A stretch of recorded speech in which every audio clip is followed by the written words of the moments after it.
fellow investigators, and welcome to our video podcast, Into the Darkness, where my friends and I play the Call of Cthulhu role-playing game. I'm your host, Tom Rayleigh. We're about to begin a grindhouse scenario set in the 1970s and filled with lots of gratuitous violence. Highway of Blood was written by Alex Galat and Ian Christensen, and it's from Critical Hit Publishing. It's available for download from Drive-Thru RPG.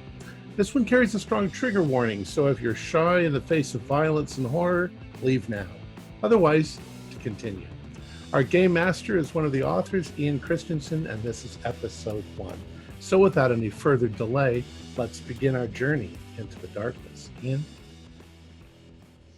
Okay, so as I've kind of mentioned to you guys already, Dr. Larry Quinn, you are traveling along with 2 FBI detectives, unofficial business, as they're both currently on a leave of absence from work, or probably vacation time. The thing that's brought the 3 of you together is a missing persons case. Your niece and nephew, Jack and Janice Barrow, have recently gone missing. And so, as a favor to your sister, who lives in Austin, you said that you would try to help coordinate and make sure that the police were taking the case seriously and were looking into it properly, which is where we get to detectives Richard Carlisle and Christopher Baines, who are partners. Richard, you being a longtime member of the FBI at this point, probably 15 years or so anyway. I can't remember the character's age off the top of my head, but yeah, you're a veteran anyway and have a lot of experience solving missing person cases. They don't always have, in fact, they often don't have a very happy outcome, but you almost always find the missing person one way or another. When you received information that there was a missing police officer out of Austin, Texas, you decided to look into that. You were contacted by his father, who was a retired police detective. And it was mentioned to you that his son, whose name was Wallace, was on a road trip with 3 friends, all from Austin. And they were the last he'd heard from his son anyway, they called from Big Bend, I think it's called. Big Bend National Park. And they were heading towards Marathon, Texas. And he was supposed to call you several hours later when they arrived in Marathon. But that call never came. That's supposed to call you. You're supposed to call his father, sorry, when they arrived in Marathon. And that call never came. So his father has contacted you.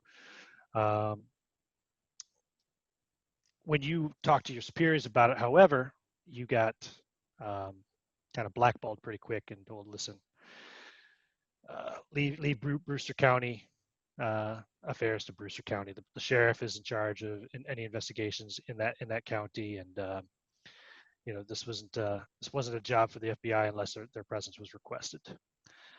So this sets you into looking more and more into the area, and you find that there is a lot of missing persons cases over the last couple of decades, at least, that have gone unsolved, all kind of around that Devil's Backbone area. Brewster County seems to be right in the middle of it all to you. Again, you would have brought it up to your superior, and he would have told you, listen, I told you before, don't bother with it. If we need you to look into missing persons in Brewster County, we will contact you and let you know. In the meantime, continue on with your normal duties and just drop the whole case. This, of course, set off a lot of alarm bells in your own head. It seemed really bizarre, almost like a cover-up. And while you have a long working relationship with your boss, at the same time, this behavior seems kind of out of character almost. And you've decided anyway that you're going to look into it one way or another. So you have requested some vacation time. You've got bucket loads of it in wait. And your partner, your young partner, Christopher Baines, has agreed to also take leave at the same time. And you guys are going to go on a little holiday together, right? Which brings us to where we are now. the three of you are in Richard's 1975 Ford Elite, nice new car, and you're driving in West Texas. It's July 1975. The endless ribbon of asphalt stretches to its vanishing point at the low hills on the horizon, though the heat haze makes the distance nearly impossible to guess. The car has become an oven as the temperature tops 100 degrees. It's not even 11 o'clock in the morning yet. You strip down to your bare minimum clothes that allow you to preserve your modesty, but you still look like you just climbed out of a swimming pool. Having the windows down does very little to help, as the hot wind feels like an industrial hairdryer blowing in your face. You've got enough water to keep you hydrated, but it's so warm that it's like drinking weak tea. You were told the next town wasn't that far up the highway, but you haven't seen so much as a speed limit sign for at least 20 miles. The gas gauge has just dipped below half a tank, and while no one has said anything yet, you're all starting to get a little nervous. You're not sure at this point that turning back would even get you back to town. Then you see it. The sun reflects off a faded metal sign depicting a way too happy gas station attendant in a cheesy cowboy hat that looks like it dates back to the 1950s. A cartoon word bubble over his head says, "You're almost there, partner." Beneath him, there's a weathered Esso logo. And almost as an afterthought, there's a small sign tacked on the pole beneath it saying 5 miles, turn right. The song, Roll On Down the Highway, stops playing. The song, I apologize, got the wrong song. The song Southbound by the Allman Brothers stops playing on the radio as the DJ comes over. Coyote Mike, he's called, says, "Welcome to another day in the seventh circle of hell. The mercury expected to top 110 degrees here on the Devil's Backbone, and tomorrow ain't looking any better. As my old grandpa used to say, you can't change the direction of the wind, but you can always adjust your sails to reach your destination. I don't know where you're headed, my friends, but here's a little something to keep you rolling on down the highway." And then the song Roll On Down the Highway begins to play. Just as the opening bar finishes, you see an unpaved but well-defined road turning off to the right. Top one reads, "Abattoir, 3 miles." And the lower sign simply says, "Gas and food." Abattoir, 3 miles, gas and food. So the dust-choked road takes you over a series of hills around hairpin turns that seem to come out of nowhere, and then across an archaic wooden bridge before finally arriving at the town of Abattoir. A hand-painted sign says, "Welcome to Abattoir," and below that, population 850. Clearly, the sign is old and has not been updated to reflect the town's current status. Abattoir is little more than a ghost town with many abandoned buildings, empty cellar holes, and abandoned cars that look like they have been there for several decades. There's one main road through the town with several secondary roads that go off at odd angles to it. You see the Esso gas station kind of on the edge of town, just as you're driving in. It's the first building on the right.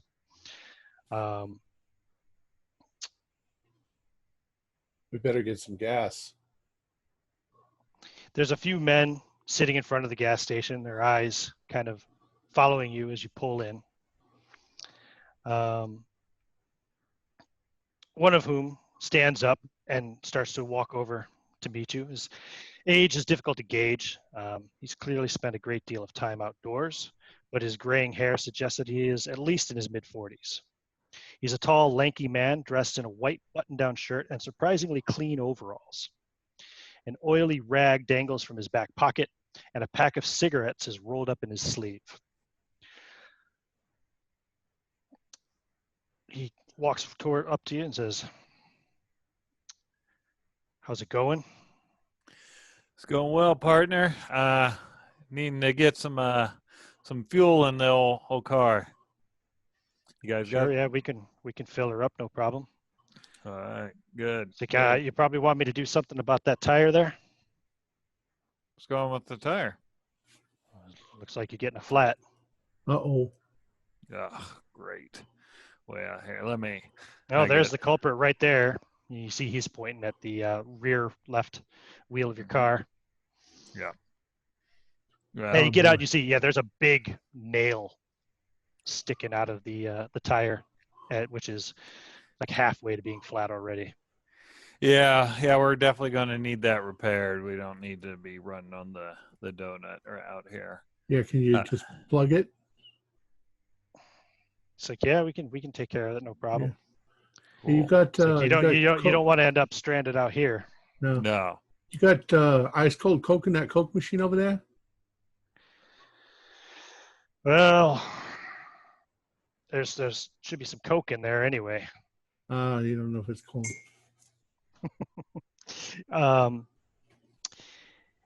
Yeah, if you you can see the rusty Coca-Cola machine, and you can now hear just faintly a high-pitched whine coming from it.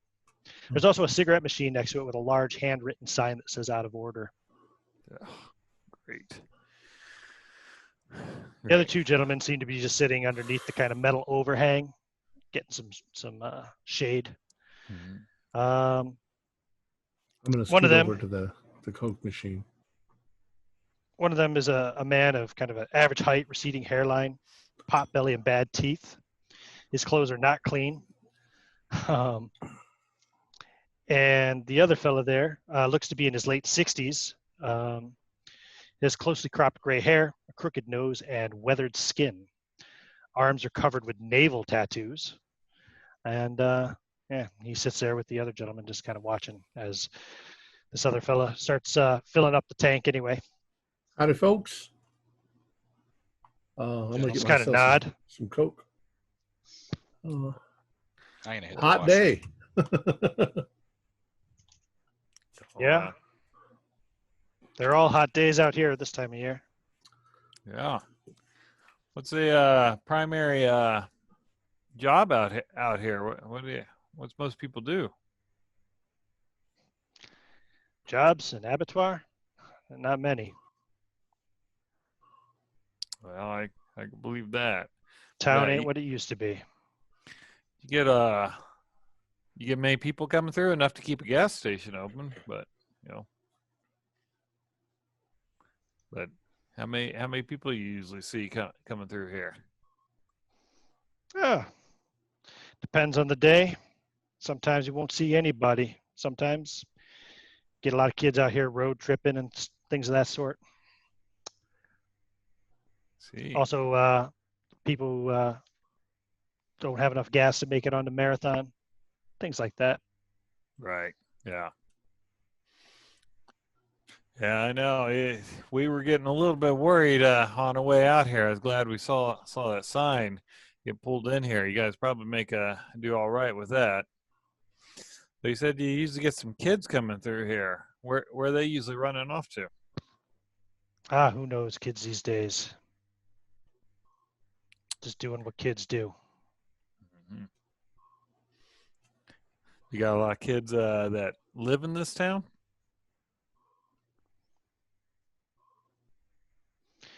Or is it more kids living in this town? Nah. Anybody with any bit of sense moves on somewhere else, greener pastures. If you got any sense, you'd do the same. Well, we hope to, but we came out here. We didn't just drive out here just to see this beautiful part of the country. We're looking for some people that gone missing. Where is this part of missing? Yeah, is this part of Brewster County? Yeah, it is. Yeah. Have you talked to sheriff? I have not. It's like you anticipated me. I was wondering where could we find the sheriff? Well, he's probably at his office. And where would that be located? That's a good question. I'm guessing it's in Marathon, but sheriff's office. Let's double check that real quick. It's actually in Alpine, Texas. Oh, sorry. Yeah, that'd be over in Alpine. Okay. Let's see here. Where is Alpine from? Richard, here? Christopher, you guys want some Coke? You keep on north up to Marathon and then turn west. 2 towns over. Bring you to Alpine. Okay, I gotcha. Yeah, Larry, I'll take a Coke. Yes, sir. I'd like one as well, please. All right. I do need to use the washroom though. Is there a washroom I could use, sirs? Yeah, he says just round back. Thank you. I'll just exit and nod at the fellas as I pass by and head around back to the washroom. Take a Sure. look around as I go. You can see the service bay as you walk around. It looks pretty fairly well equipped for a podunk gas station out in the middle of nowhere. There's a full set of auto mechanic tools, cutting torch, air compressor. There's a lift, which has currently got a relatively new-looking Impala up on it. Interesting. Okay.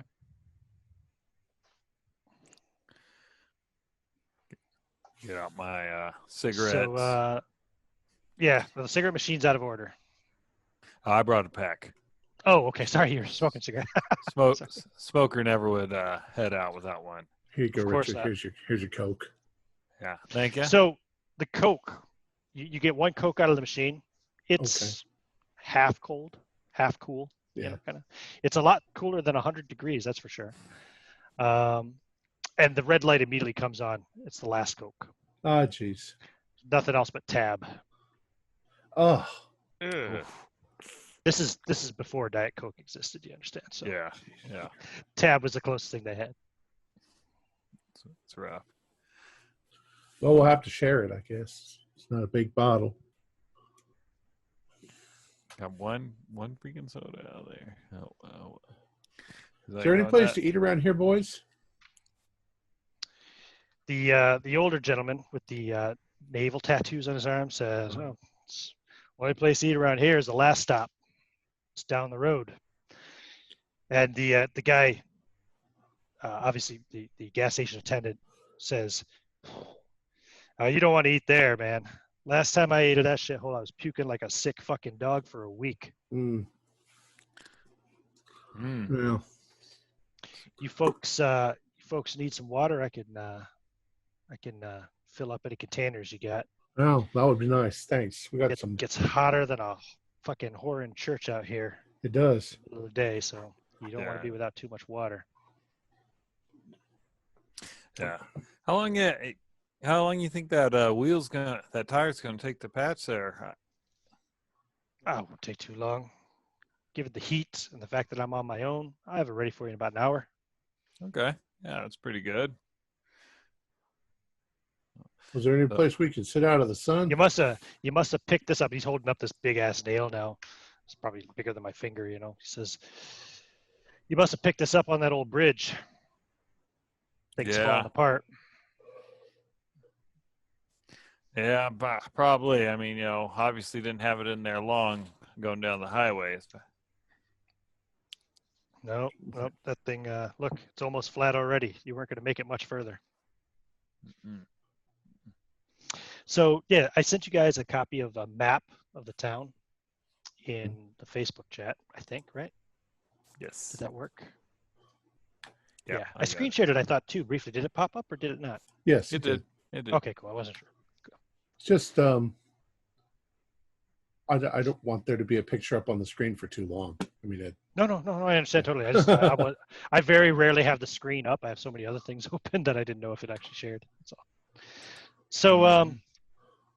So yeah, if you look at the map anyway, you can see there's the map. Sorry, if you look at the town, look down at the town, you can see there's a town center. Like what is it? Oh yeah, it's only like not even a quarter mile up the road. There's what looks like an old abandoned mobile home kind of development across the street.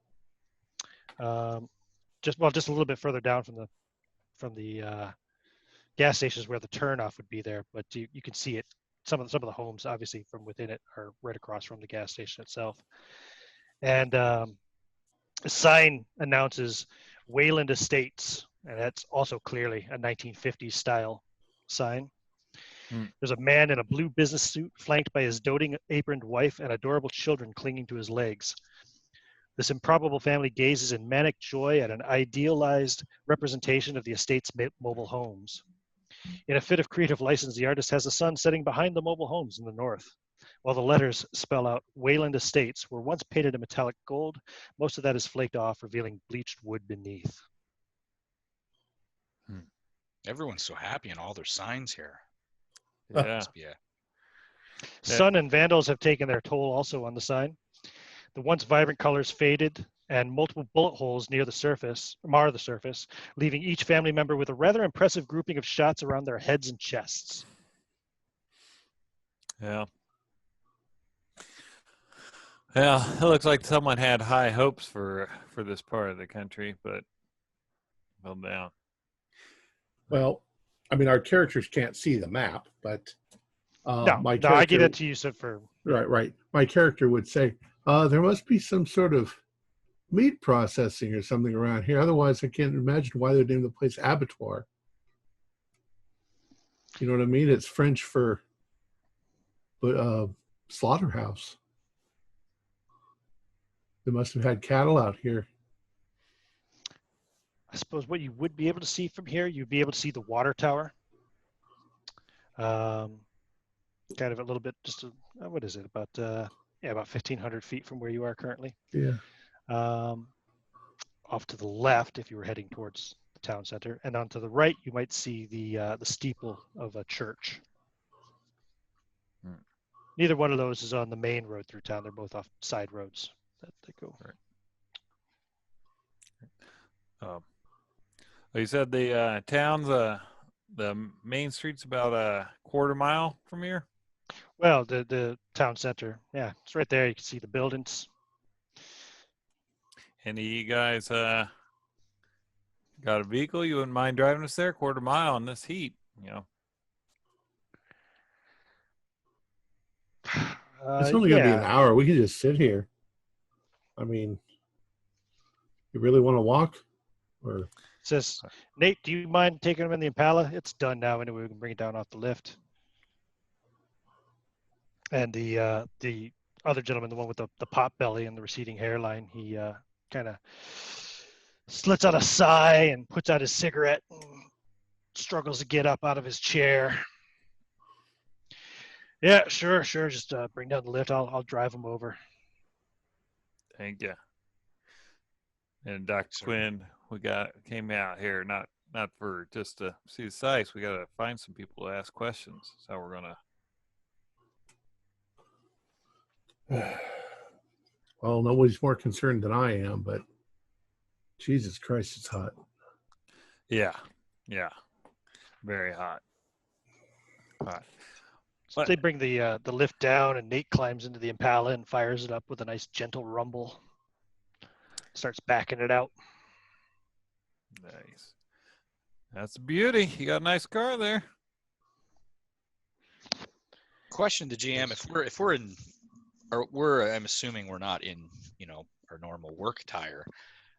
Yeah, I presume you're not. No. And we're probably not walking around with our It's pistols in our side. so bloody hot right now. You're probably wearing like shorts and a fucking wife beater or something, practically. Yeah. Stripped down to the barest minimum. Okay. You can have your weapons with you if you want, though. That's entirely up to you. Yeah. You are FBI agents. I think actually, I don't know if that was the law back then, but nowadays you're required to always have your weapon with you. I think if you're Yeah, I was going to have my gun in my underarm holster. Obviously, just the pistol. I'm not going to be carrying around a shotgun. I'll Sure. follow his lead. Yep. That's probably in the trunk. The shotgun. Yeah. Mm-hmm. So the guy, the gas station attendant himself, says, "So you guys are with the police department somewhere, or?" We're federal agents. But Federal agents. Yeah, but we're off duty. I'm just a doctor.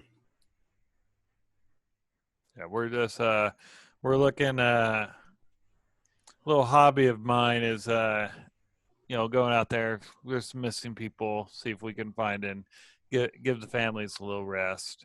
Let them know what happened. And the one we're looking for, they were out here in Brewster's County. That's why. Yeah. kinda- Well, if they got lost out on the backbone, well, God rest their souls. Won't last too long out there without shelter. We're starting Yeah. to realize that. Yeah.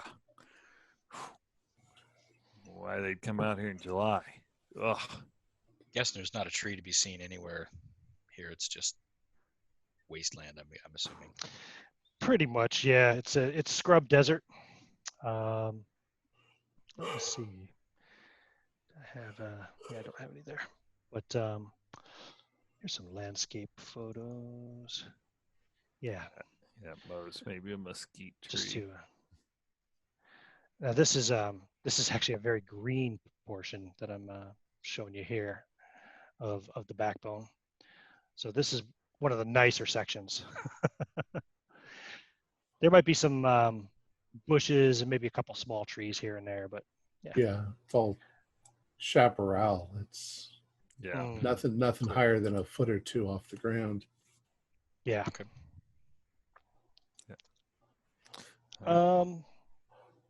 Yeah, there is some elevation. There's cliffs, little cliffs and things of that sort, here and there. But yeah, and no, well. just scant water. Water is a precious resource here. Yes. All right. Well, if they got that Impala backed out. Yeah, Well, Nate's sitting there. He says, "Well, come on in." Yep. He says, I'll "I'll hop- drive you up there to the town center." And Yep, I'll hop into the front seat. Appreciate that, Nate. no problem. Federal Oh, boy. agents, huh? That must be a good job. It can be. There's some days that he'd rather forget. Right. But hopefully, I've made the world a better place. Well, I wish you luck. Hope you find those kids you're looking for. Yeah, me too. I'm a truck driver myself. Oh yeah. Yeah. Well, Yes, I'm retired now, but yeah. Oh, okay. Yeah. Oh. So you probably saw a good chunk of the country in your line of work. Oh yeah, been all over. I've been in 42 of the 50 states. Nice. Not too bad. Abattoir isn't much to look at, but I'll tell you what, property prices can't be beat. I bet. So I was guessing earlier, did they used to have a raised cattle out here? Oh yeah, there's a beef company used to be the main source of industry in the town. Yeah. Used to Not be. much. Used to be, yeah. It closed down a while back. Hmm. Back Well, I when the would've guessed mines that, too. were Yeah, don't back when see the any- mines were doing well. Oh yeah. That's a shame. What sort of mines? Gold, silver, iron, Uranium. uranium.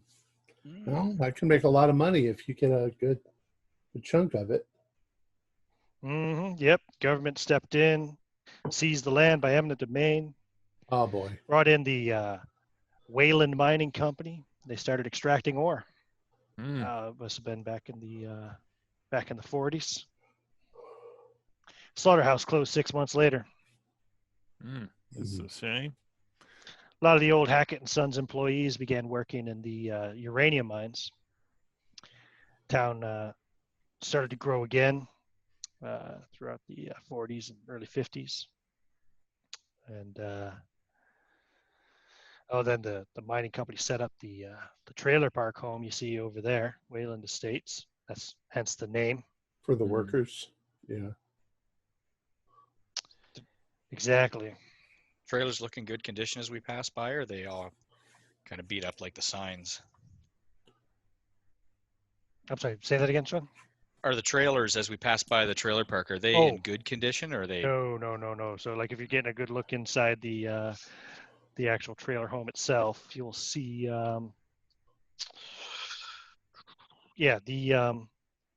the road that leads into the estate looks like it's rarely traveled at all. Yards are all overgrown. The mobile homes look like they've been abandoned for quite some time. So the mine dry up as well? So they had some kind of an accident back there in the 50s. Mm. A bunch of people got killed. Yep. It closed up pretty soon after that. That was the death of old Abattoir. Yeah, that's a shame to hear. We could Once use. the government left, they took all the money with them. Yep. You got to somehow see, it's not a bad looking area. I mean, it's desolate and it's desert. This desert has its beauty.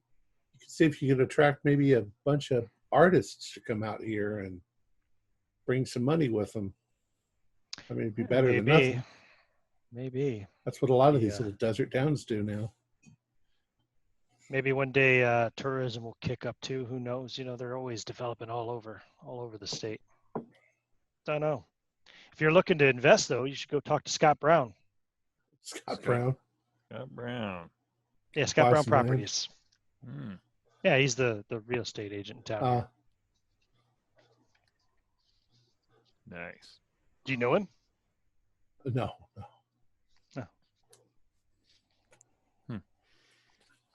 Is he local in town, or just get called in? Oh, no, he lives here. Yeah. Nice. Well, it's the main street, huh? Yeah, so is he driving you into the actual center, the town center itself? Here we go. It is considered the center of town, but this is due primarily just due to the greater concentration of larger structures, including a general store, town hall, post office, and a bar called the Last Stop Bar and Beds. You can see a few locals sitting on the porch of the motel next to the bar. Mm-hmm. Although there are currently no cars in the parking lot. You see other signs. There's a barbershop, laundromat, grocery and liquor store, drugstore, bank, electronic repair shop, shoe shop, Thunderbird gift store. Looks like a tourist trap. A lot of the buildings look to be pretty abandoned themselves, though. Right. To the north, you can see the town's water tower and a cemetery situated atop a low hill. And in the distance now from the town center, you can see a large industrial-looking building. And to the south, you see the classic church steeple over the shop roofs. Mm-hmm. All right. I'll have him. I'll ask him. I was like, "Well, Nate, if you want to drop us off here, or go look at the you guys' gift shop, maybe simulate your economy." Yeah, sure. We'll see you when you get back up to the gas station then. I appreciate it. Thank you, He sir. lets you out, does a little 3-point turn, and drives away. So I'm wondering if those buildings up there on that hill, if that's the old slaughterhouse. Yeah, maybe. I mean, it looks like the only big enough building to have any kind of industry up here, unless that's the mine. I guess it could be the mine. Could be, but I mean, what do we got here? Let's see. We got a drugstore. I suppose we could ask around and see if anybody saw the kids come in here. So These building aren't all open, 3. you said. Sorry. What was that, Sean? I was just saying, you said they weren't all open, or that some of them are abandoned. Yeah, some of them definitely look closed. I can give you a building by building clarification on that, but so I don't know if you can see the detail on that map or not. A little bit, yeah. So 3A, the first building on the left, that is the General store. The general store, right? Yeah, Mather's General Store. That's a wood-fronted structure with a roof porch running the full length of the building.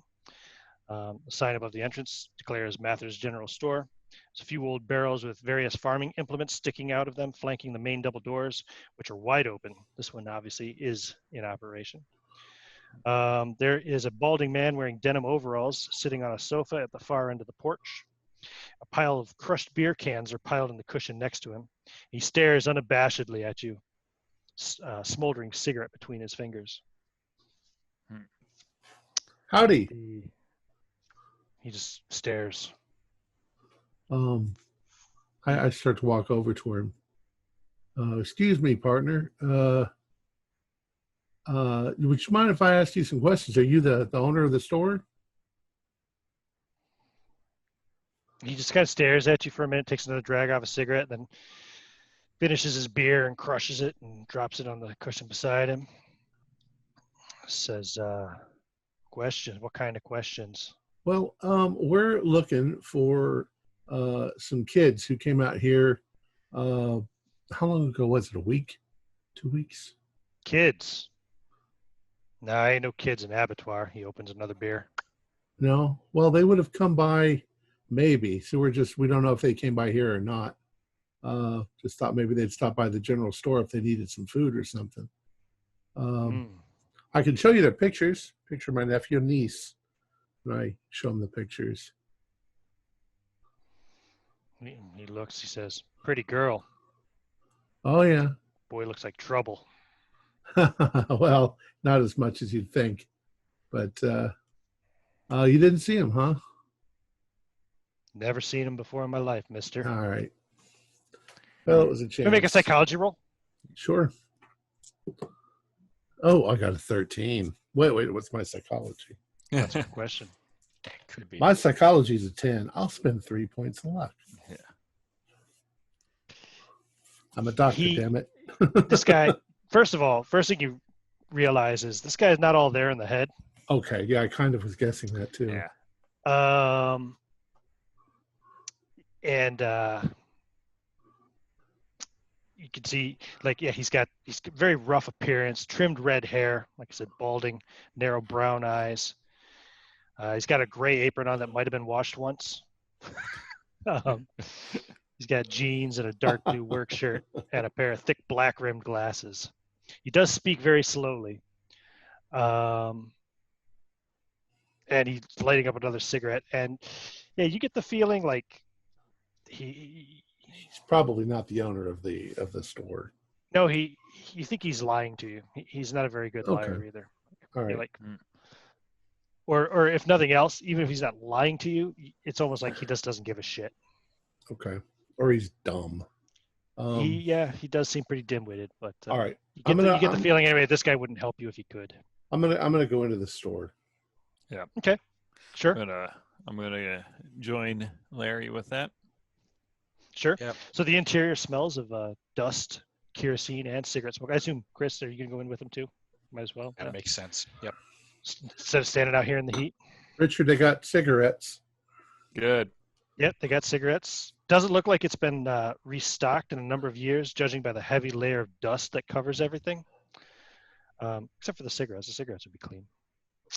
The only places conspicuously free of dust are a path leading from the front door to behind the counter and the counter itself. They sell a variety of items, tools, simple clothes, canned goods, dry goods, paper goods, small home furnishings. There's a commercial refrigerator and freezer on the back wall, which has a few basics like eggs, milk, cheese, TV dinners. Hello?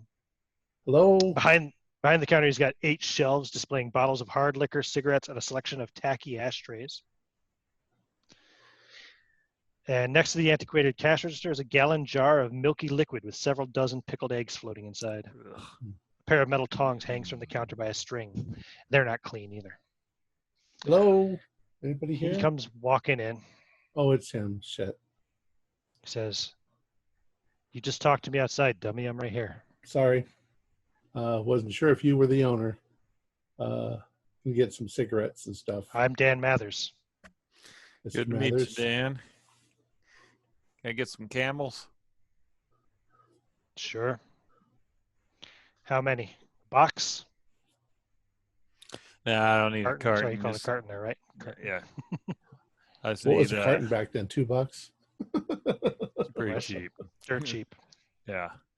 Take me 2 packs, the soft packs. They roll up in your shirt.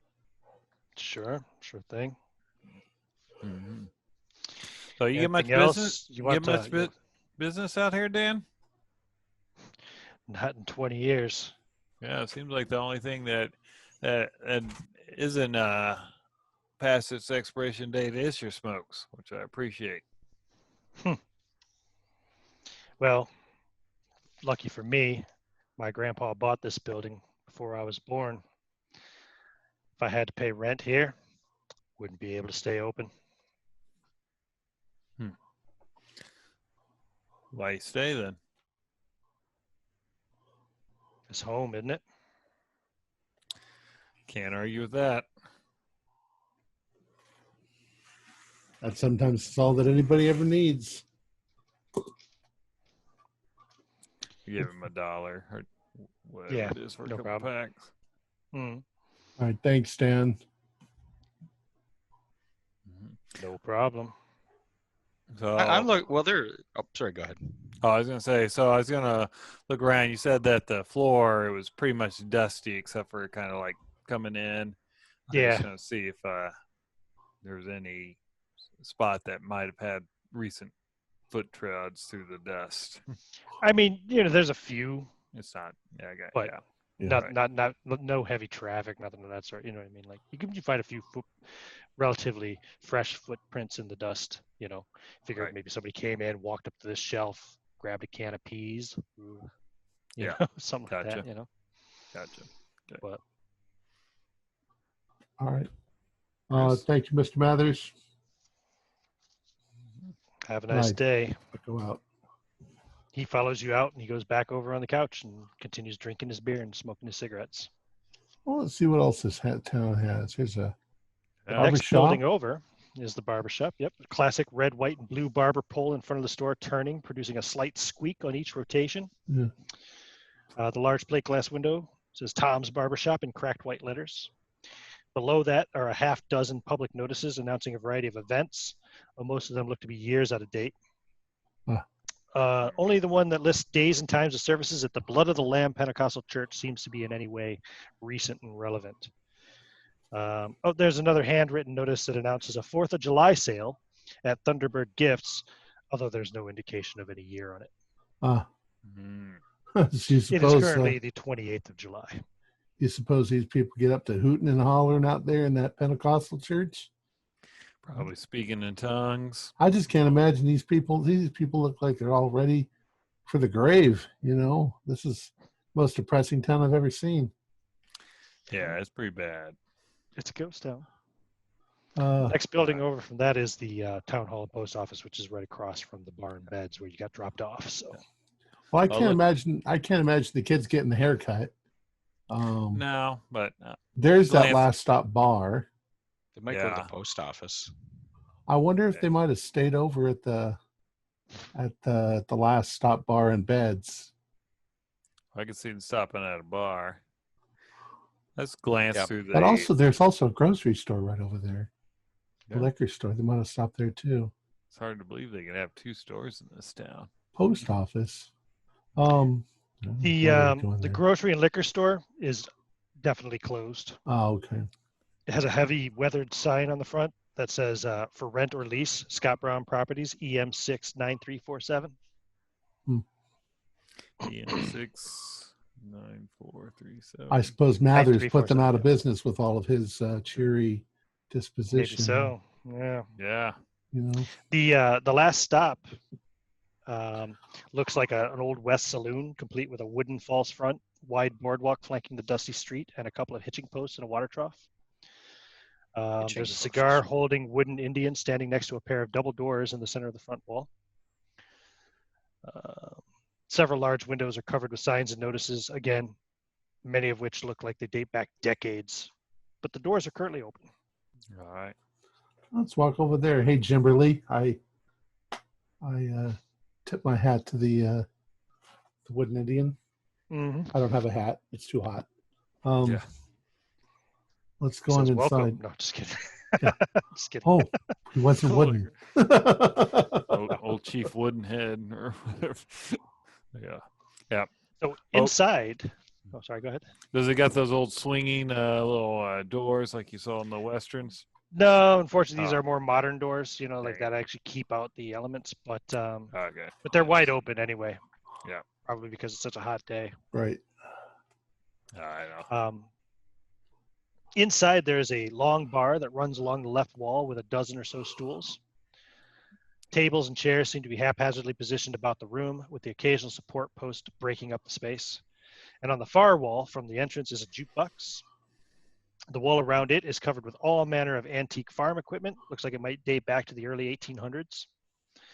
Scattered amongst these are the occasional black and white photograph from days gone by.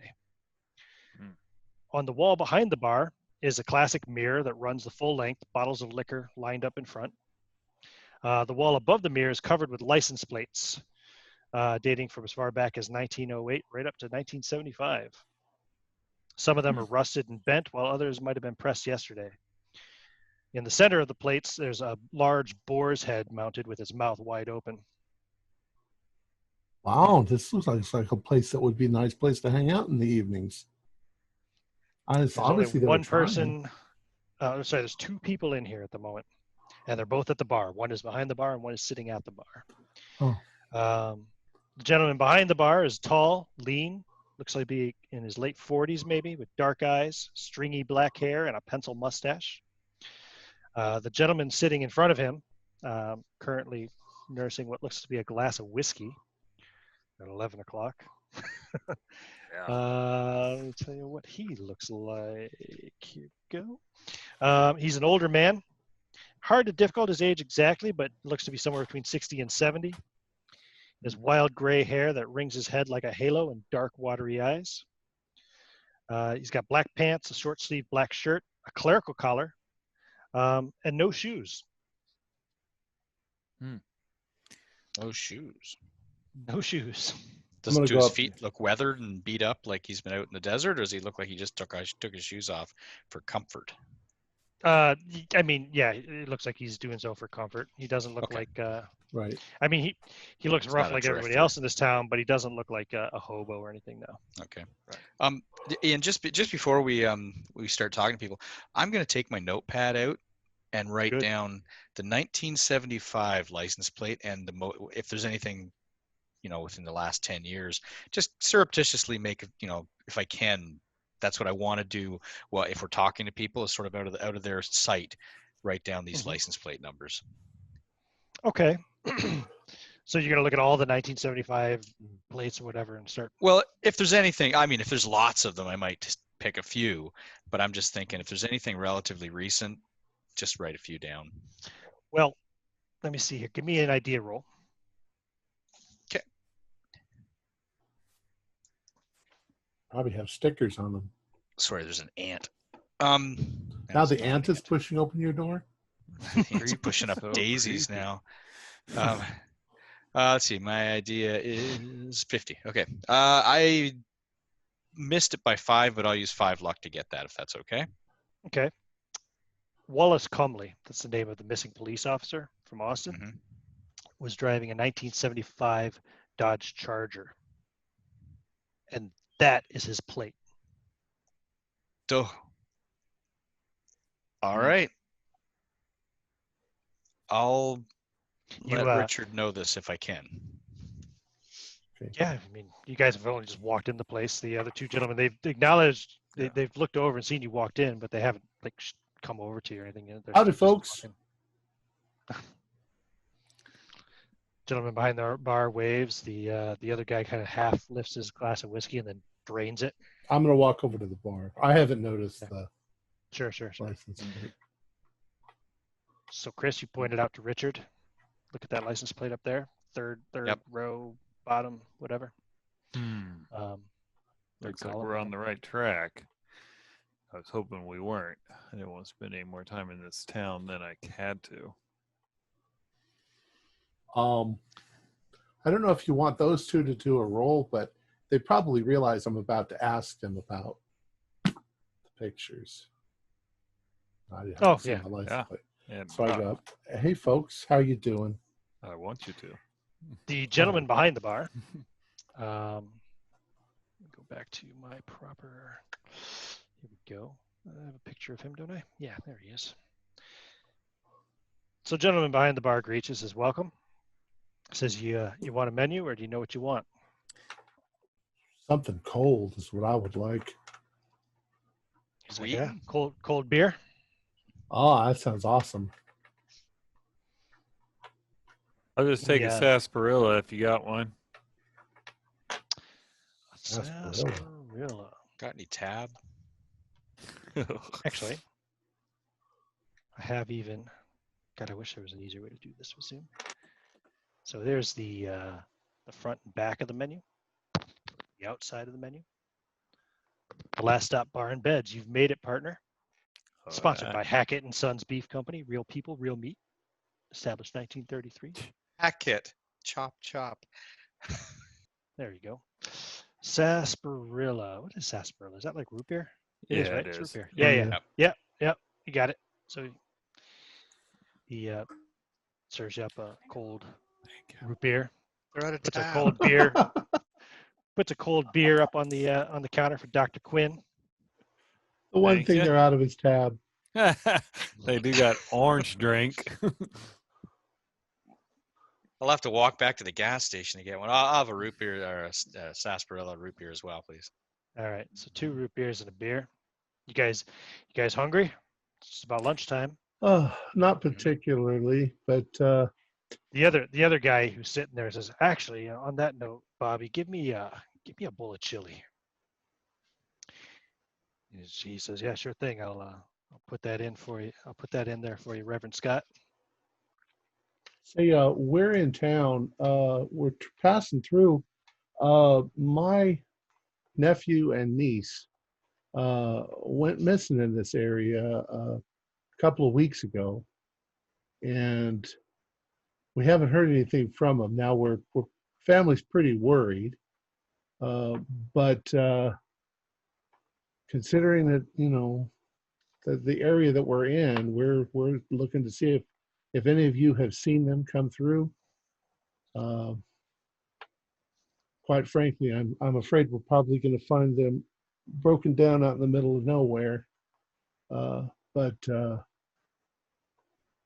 we'd be able to move on if you guys did you know what I'm getting at. Did they come in here? I got their pictures here. Oh, well, let's see. Show the He looks Reverend at the too. pictures. Give me a spot hidden roll. 43. Yes, that's a pass. A regular pass. So you see his eyes kind of widen when he looks at the pictures Uh-huh. for a moment, and then he quickly like recomposes himself. So, they look pretty young, maybe 20 something. Yeah, just going out for a, I don't know, road trip. It's a shame. He says, I wish I could help you, but I've never seen him before. No. Okay. It's back to you. Oh, what kind of car they were driving there, Larry? Do I know what kind of car they were driving? Give me an idea roll. 18. Yeah. Oh. You do, just from looking into it, you know that they were with Wallace Comley, who was a rookie Austin police officer, and he was driving a brand new 1975 Dodge Charger that his father had given him. Brand new 1975 Dodge Charger. My niece was with her boyfriend and her brother. Yep. And they had another person with him too, who was another friend of theirs who is a nurse. They had another friend. I don't know who she was. Timmy. Timmy. Timmy? Yeah. Timmy. It was Janice and Jack with Wallace and Timmy. It's Dodge Charger, huh? Sounds like a nice car. Yeah, it would be. Thought maybe you might recognize that because men were going to recognize those cars a little bit quicker than paying attention to that dude. Oh yeah. Yeah, I haven't seen any new Dodge Chargers recently. See, Nate bought himself a new Impala. Yeah, he drove us here in that. Very nice. Yeah. Smooth ride. Where'd he get that from? Do you know? I didn't see a car dealership anywhere around here. Oh, there's no car dealerships in Marathon, nah, or in Abattoir, no. Probably Exactly. bought it up in. Oh, don't know off the top of my head where he bought it. Maybe Marathon. Yeah. Keep hearing about that place. Never thought to ask him. Yeah. Yeah, you know, maybe Big Bend. Yeah. that's where people check into the hotel. Our car's getting worked on, you know. Oh we yeah, might yeah, need, yeah. I need run some. the motel as well. Yeah. We got 4 rooms. 4 rooms. They're all huh? available. Shocking. Yep, it's $8 if you want a room. That's not bad. Yeah. They I got to sign into a book or anything? It says here you go. He Well, hands you a railroad tie with a key attached to it. Richard, are we staying here, Richard? No, just want to see. Don't I got to sign into a book or anything for insurance No. reasons? No. No, it's not necessary. Okay. Well, since it doesn't seem like you got a rush on rooms, when's the latest we can check in? Just in case, I'd hate to, chew up your rooms and then my car get fixed and then we press on. I'm usually open till usually open till about 1 or so in the morning. All Well- right. Well, hopefully the gas station will know whether our car is fixed by then. If not, might be enjoying a couple whiskeys with you. I like your bar. Looks Yeah. like you've done a lot to decorate. It's nice. Thanks. Yeah, it's one of the few places that still gets any business in town. Yeah. Is it Very good kid- jumping at night? Or Jumping? yeah. No, I wouldn't say that. I look Very over at the Not that many people left around here these days. Yeah. And Like I'll the pigs. jump in. I look Jump- over at go ahead. I'm surprised that you could have a bar. I mean, my aunt, she's Pentecostal. I didn't know they were drinkers. Oh, not everybody in town is Pentecostal. Oh, Reverend Scott, who's sitting there, he almost chokes on his whiskey, which has been refilled. Oh, Reverend Scott. Right. Mhm.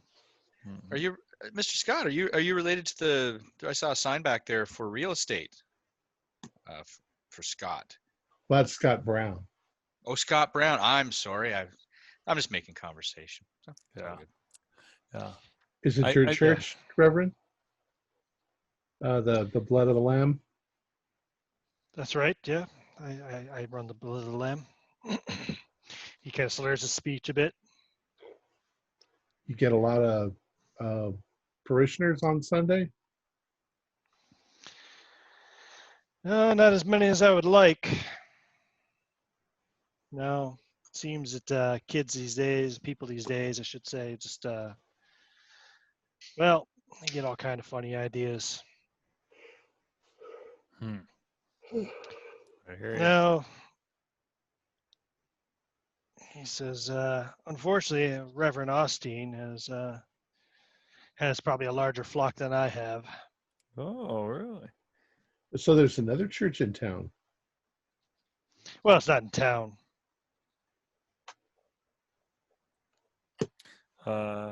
Nearby town. One of those revivalist tents. Oh, they got an old adobe fort outside of town they Hmm. use as kind of a compound, for lack of a better word. Seems like that'd be awful hot out there. Yeah, they got some I don't know, some radical views, I suppose, which is ironic coming from a Pentecostal preacher. But Yeah. I like my churches to not be out where their scorpions are. Like I do like your decorations in here. It's kitschy. I like all the license plates. They get your attention. says, oh yeah, you like those, yeah? Yeah. How'd you get so many new ones? I mean, I Oh. can't imagine people will give up their license plates, willingly. No, I get those from the Vincent brothers. They run the scrapyard here in town. They salvage them from various wrecks and things the sheriff has them clear off the highway. Oh yeah. I guess I can see that. They go out there, they don't respect that 55-mile-an-hour speed limit and lose control. Especially on some of them dirt roads out here on the backbone. Yeah, that's what we're really hoping our our kids didn't do. Yeah. So how far is that? How far is the Vincent brothers? Because if they got in a wreck, they seem like the type of people we'd want to go talk to. See Yeah, if maybe seen they've got. I mean, if they had scraps of the car. Yeah, see if they've seen that car.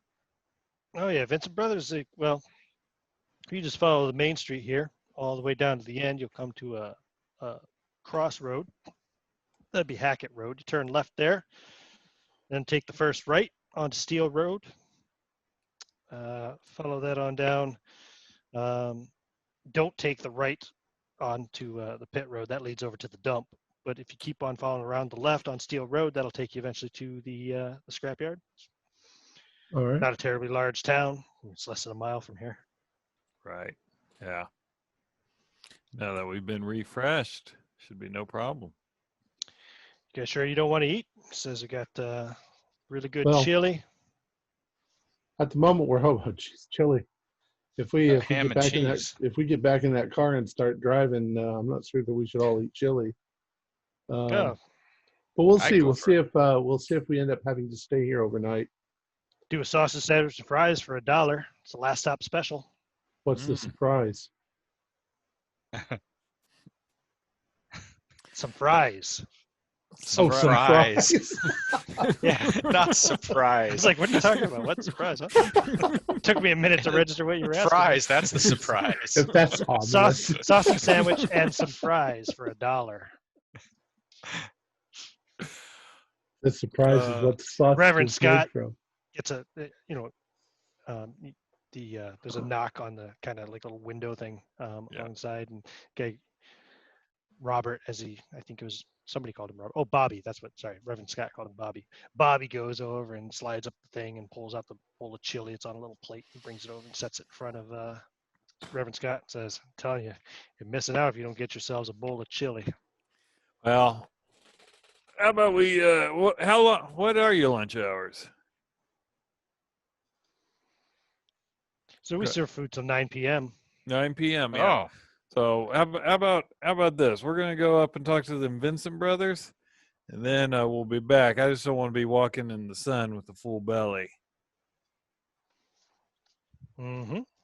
Yeah, no, it's that's understandable. He says, well, I'll be here when you come back. I Oh, appreciate. good afternoon, Dr. Brenner. Well, good morning, I suppose. And you see another gentleman has walked in. I have an image for him as well. my character's getting a little antsy because he's 26. Mhm. And he's thinking we could eat right Absolutely. now. Mhm. Like there's food right there. How did I do? I'm gonna ham and cheese afterwards, I guess.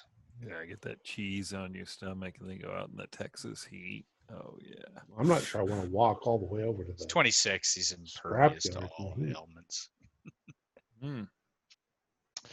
So a gentleman walks in, glasses and shortcut hair. Find him here. Good old Dr. Brenner. He sees you guys up at the bar, and he immediately starts walking forwards with a big smile on his face. Says, well, welcome to Abattoir. I'm Dr. Brenner. Doctor. Hmm. Oh. Dr. Brenner. What are you a doctor of? Medical? Yeah, medical doctor. That's right. Only one in Abattoir. Well, not at the moment. Dr. Larry Quinn. I shook his hand. Medical doctor as well. Pleasure to meet you. Forensic surgeon, actually. Yeah. Forensic surgeon. Wow. From Austin. This man is in his early 60s, average built. His hair is neat and gray, and his eyes are pale blue. He's currently wearing a white suit with a matching Panama hat and polished brown shoes. He's got the tie a bit undone and the top couple of buttons undone. And he's not wearing the jacket at the moment. Well, doctor, practice isn't busy today, or just coming in for lunch? Practice is never busy in Abattoir. Seems to be. But no, I just came down for a bit of lunch. Won't you join me? So What you having? What you having? y'all with the FBI or something? That's right. I'm judging by the sidearm and the Yes, sir. forensic surgeon and all. And we're looking for my niece and nephew and a couple of their friends. We were hoping You that don't they say. stopped by here on their way through, but so far we haven't gotten any leads. You haven't by chance seen anybody? And I show them the He takes a pictures. look. Gets a look of genuine concern on his face. No, can't say I have. That's a mighty fine-looking young lady. His brother and sister, you said, yeah? Yeah, Yeah, I guess you can kind of see the resemblance. my sister's kids. The hair on that kid. Gosh, what is going on these days? All rock and roll and sex and drugs. Like It's all gets left the over from order the 60s. out. Yep. I'll tell you, don't know. If I'd ever come home with hair like that to my pappy, well, I'll tell you what, I don't think I'd be a doctor today. Wow. Well, Dr. Brenner, we'd like to join you, but we, at least I'm going to head on up to the wreckers. Chris, you jonesing for some food, you know. I am, but whatever. It's your call. It's awfully But- hot. Doesn't hurt to have someone talk to the local doctor. Well, I wouldn't mind keeping the doctor company if you think that's reasonable. If you don't mind, I'm just a young man hungry. Richard, plugging up a tire and blowing it back up again shouldn't take them too long. Nope. We could just should wait not. until we should just wait until we get the car and drive over there. Scrapyard. It'd probably just be another. Well, we've been here almost a half an hour already. Yeah, you might be. You got a good point there, Larry. Unless we'll get some food. Yeah, come The on. have a moment seat. I see the tide is turning, I look at the bartender. I say, "I'll have a ham and cheese, please. Sure thing. Go on with the potato chips, please, and a Coke. Got it. Thank you. Thank you, sir." Well, I'll have some chili. I'll have the. I'm going to have some chili too. It's been advertised well. Is that with Chipotle beans chili? or no beans? This is Texas, son. Texas What do you chili. think? That's right. I was just checking. Oh, I still don't know Are the you guys answer. working out of DC or something? Dr. Brenner laughs. He pulls out a chimney, the pipe thing, fires it up. What's I that light called? up. Chimney style pipe? Yeah. Light up my cigarette. Have another root beer or another sarsaparilla? Yeah, sure thing. No problem at all. Thank you. Fills that up for you. Mm-hmm. Sit down. So I imagine there's not too much work for a doctor out here. Accidents, heat stroke, maybe. Well, anywhere there's people, there's always going to be some need for a doctor. But no, it's pretty quiet. I got a pretty good, easy job out here. Where's the nearest hospital? I mean, I Nearest imagine. hospital, probably Marathon. Oh, that's quite a drive. Everything. So you do everything. yeah. Everything's a marathon. Yeah. You patch people You up guys, when you're they on, get injured. you're on the scrub desert, small Probably, Marathon hotel goes down the out extra 26 miles for you. here. Real Because, boo. there wasn't even a hospital here during the good old times. Yeah. Were you here during the good old times? Me? Oh yeah. Yep. That's why I stuck around. I figured I was already getting on in my years, and Yeah. I had a pretty good practice going. I had plenty of money to retire on, own my home, own my office. Yeah. What happened? I heard there was an accident. Yeah, there was an accident out the old Wayland mines. Yeah. Collapse. Yeah, Yeah. exactly.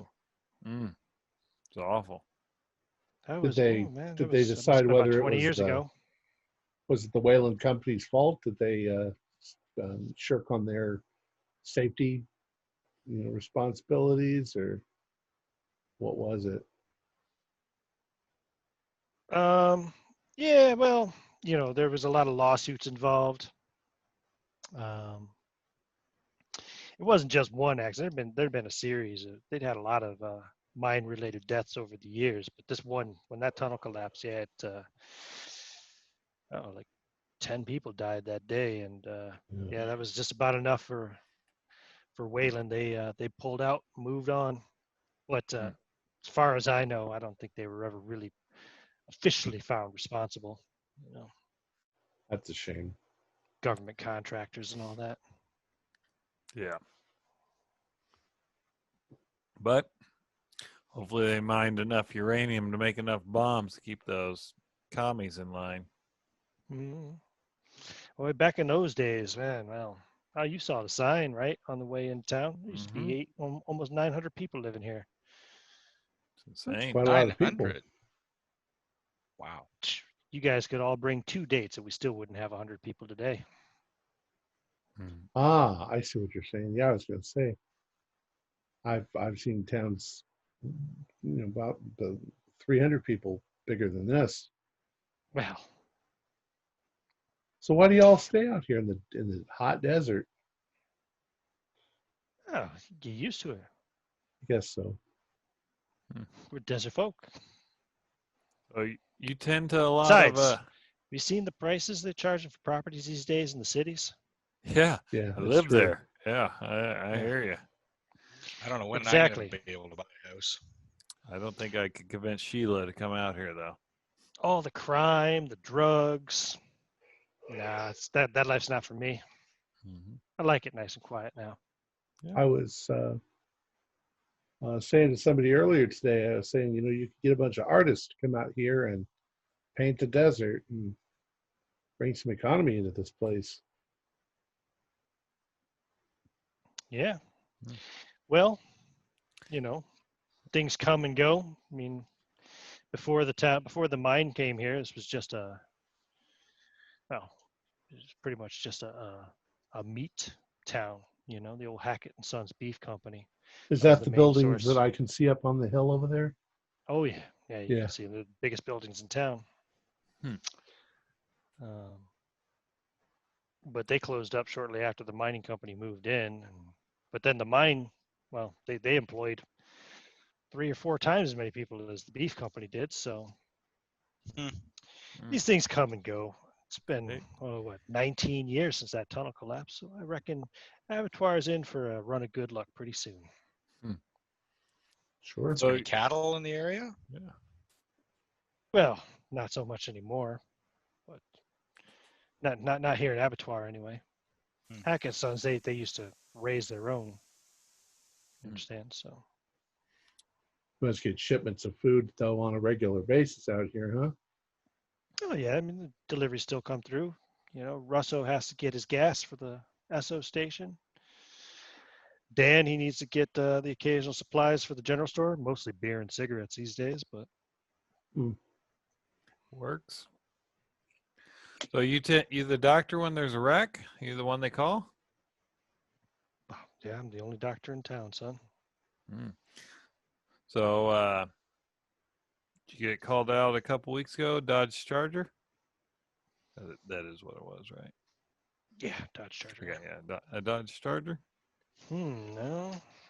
1975. No, haven't had any recent wrecks that I've had to deal with. No. Okay. Last accident I tended to was about 2 months ago. Yeah, it was back in May. Unfortunately, there were no survivors. It's tragic. Treacherous roads out there. It is. Glad to hear that it's been a while though that you've had to be called out. Well, here in Abattoir 2 months ago. That's not such a long time ago at all. Yeah, and I'm from a big city, so bad wreck. Yeah. Were you from Dallas? That's where I am stationed. People must die in car accidents there every day. Yeah. Between that and Fort Worth. Yeah, I've been there for going on 15 years now.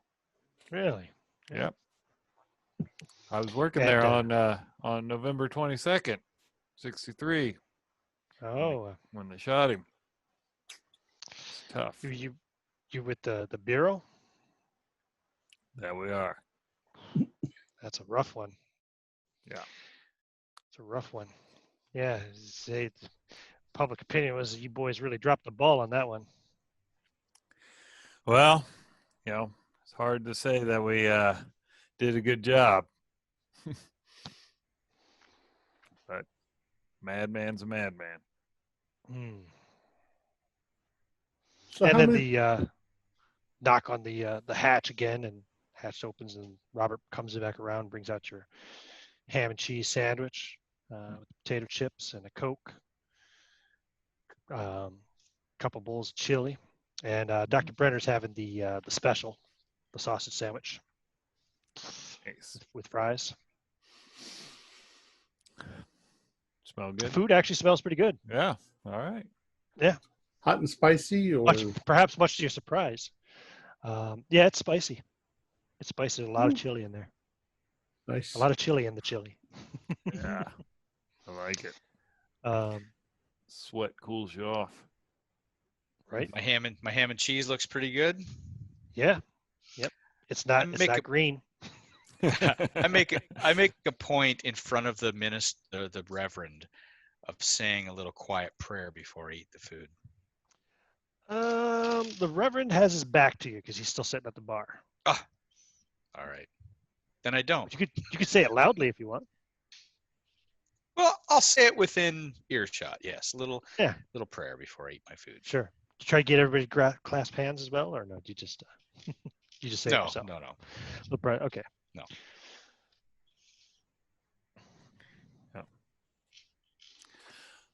Oh, Well, hopefully they'll have our car fixed and we can be out of here soon. yeah, I'll give them a And call here. you hear a rumbling sound as a vehicle with a really bad exhaust pulls up outside. You hear the loud slamming of two heavy metal doors. And three guys come walking in. The first of which looks like this gentleman right here.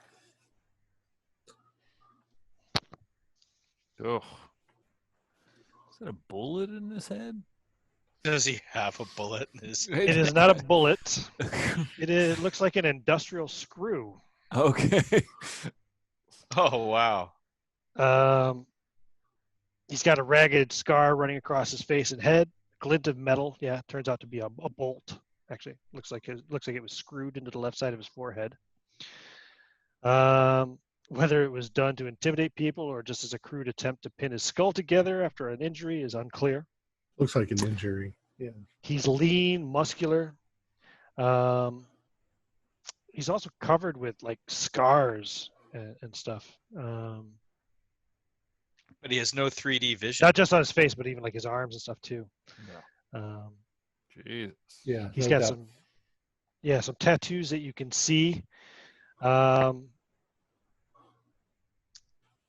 There's one in particular that kind of just shows a little bit above the drooping part of the wife beater. Mm-hmm. The old what do you call it? Tank top? Is that what they call it? Yeah. You can see some red lettering, and you might be able to make out a couple of words. Do any of you guys speak Latin? Yeah, I've got Latin. Yeah? Yeah. No, I don't have Latin, but I don't know why I wouldn't. No, I don't have I'm a doctor. Good doctors. my character doesn't. I didn't think to put it on my list. Well, it looks like some Latin. Yeah, some Latin stuff tattooed across his chest. You can see a couple of the words. You see, I am non, which is, I don't know if that's even how to pronounce it. I don't know fucking Latin. I'll type it in the chat. I-A-M is the first word. And the second word is non, N-O-N. And there's more words. You just can't see the rest. The other two guys look like they could practically be his little brothers. They're younger brothers, I should say. They're not actually. They're bigger than he is. They're even a little bit taller and a little bit broader, although he's quite obviously in charge as he walks in front. And he walks up to the bar and orders 3 beers and 3 shots. And he says, Daryl, go put something on the jukebox. So the other fella walks over to the jukebox. You hear the sound as a coin slips in. And Inagata Davida starts playing. Oh, good one. It'll be a long one. Yeah, yeah. 10 minutes. He's got his money's worth with that nickel. Yeah. I lean over to Chris. I'm like going, hey, Chris, go see what kind of car they pulled up in. We might want to keep track of this guy. They look like trouble. Okay. I stand and stretch. Kind of take half my sandwich and I just sort of mosey over to the jukebox and look at it. Is it near the door or is it away from the door? The jukebox, if you might remember, is on the opposite wall from the door. Opposite wall from the door. And then I sort of walk over to the door and sort of look out the window. Is it just as if I'm looking out on the street while I munch away at my sandwich and just see what kind of car there is outside? It's a big old pickup truck. I don't know if I have any more details beyond that, other than to say, it's a big 1960s or 70s pickup. Okay. Yeah, it's definitely. I mean, you can just tell by looking at it, and from the sound and everything. It definitely sounds like it's definitely got a pretty powerful engine in it, and and a piss poor exhaust system. At least a poorly maintained exhaust system, I should say. Right. It's got a trailer hitch. Has a trailer hitch, no trailer. Okay. I don't return right away. I eat my sandwich like I'm just looking at the window. Try and get a good look at it. Give me a spot hidden roll. Okay. That's an 11. That is, yes, I do. It has some strange, like, metal pole kind of sticking up out of the bed near the back of the truck, or near the back window of the truck, as it were. You know, that's towards the front part of the bed, if you will. You're not really sure what the hell the purpose of that is, but just a pole. Yeah, it's just some metal pole. All right, I note it all in my head. I don't make it. Yeah, go ahead. Too thick and heavy to be like a flagpole or anything, but you know. All right. Well, I stand for a minute as if I'm looking at the scenery, looking around. I don't make it obvious I'm looking at the truck. Once my quarter sandwich is done, I kind of mosey on back to the seat and sit down. And as long as I'm out of earshot of those other fellas, I say, pickup truck. Figures. Okay. And barman comes walking over with a tray of shot glasses full of whiskey. Starts putting a shot glass out in front of each of you, including Dr. Brenner. Says, gentlemen, these drinks are from Seth. And the guy with the bolt in his forehead, or his eyebrow, kind of turns and raises a glass. I take my lead from Richard. If he drinks, I drink. We are off duty. I give it a smell real quick. Is it like a bourbon or kerosene? a cheap? Yeah, not care. Yeah, it's a Texas style bourbon. You know. Right. Okay. I mean, right. You know, it's not a proper bourbon. You know. Thank you kindly. Sorry, no offense to anybody in Texas, but bourbon comes from Kentucky. That's right. Like, Champagne comes from Champagne. Bourbon comes from Kentucky. But yeah, it's good though. It's a decent, strong Kentucky style. I yell over. It's like, what are we toasting to? He just kind of smiles and says, "New friends." Here's the new friends. And he slams his down and says, "Get him another one. Everybody. Oh. Reverend Scott, too." Well, we got to drive. Thank you. But there ain't any other cars out for miles. It's on me. Come on, Bobby. Serve him up. He slams his hand down on the bar kind of hard. And Bobby kind of, you see a instinctive kind of twitch. You know what I mean? Like a flinch. Submissive shots flinch. real quickly. Yeah. It looks like Bobby's used to doing whatever Seth tells him to do, asks him to do. So, and Bobby comes over with another round of shots. And Seth walks over at this point to the table. His two cohorts stay up at the bar with Reverend Scott. They're not conversing. Right. Reverend Scott, actually, you probably notice, is intentionally ignoring these gentlemen and not engaging them. These Seth guys got walks any over. tattoos? Or, oh, sorry. Go ahead. Sorry. Those guys, yeah, some of them have some tattoos, not quite to the extent that Seth has. Not prison tats or anything like that. No, not prison. I just imitated that noise you made. Did you? I had to think about it. No, not prison tats. You see a lot of snake-like motif stuff, a lot of serpent stuff, you know. No spider webs or. So you say that Seth comes over to our table?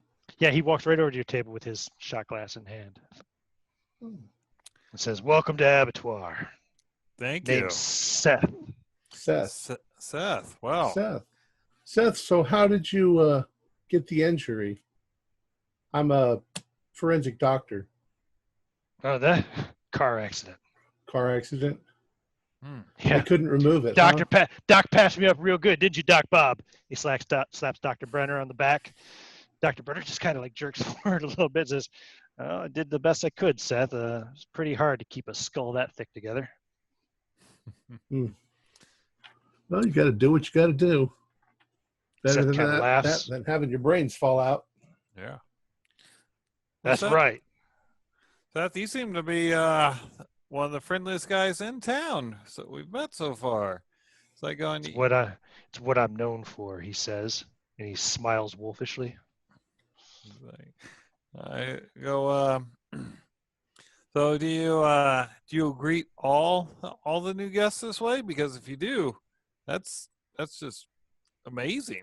I mean, 2 shots of whiskeys for 3 strangers is, that's a decent amount of money. Don't worry about it. I don't greet everybody this way per se, no, but I'm in a good mood today. It's my birthday. Oh well, happy birthday! Yeah. Happy birthday, Seth. Well, I don't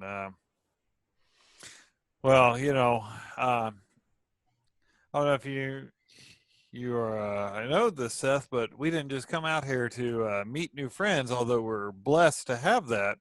Oh, that explained the pistols. Yeah, that's right. We came out here looking for some missing people, and so you seem to know a lot of people. So you might be the one to ask. And hey, Larry, you got that picture? Yeah, my nephew and niece, they seem to have gone missing. We thought maybe they broke down somewhere around here. He looks at the pictures. He looks at the picture of Jack. You had 2 pictures, I think you said, right? One of each of them? Correct, yeah. So he looks at the picture of Jack, says, "Fucking hippies." He tosses that back on the table. He looks at the other picture and says, oh, she's a looker. Yeah, my sister's girl. I'd quite like to meet her.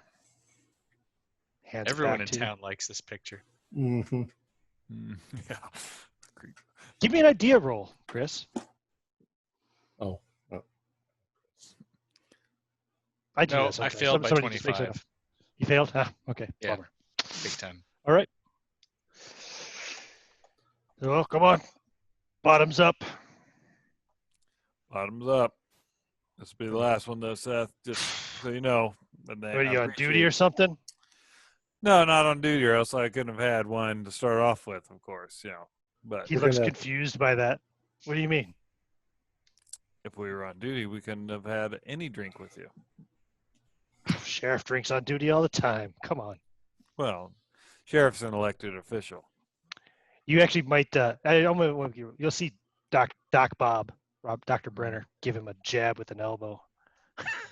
Seth just barely even registers it. But He goes, did sheriff come around here a lot, Seth? We'd like to talk to him.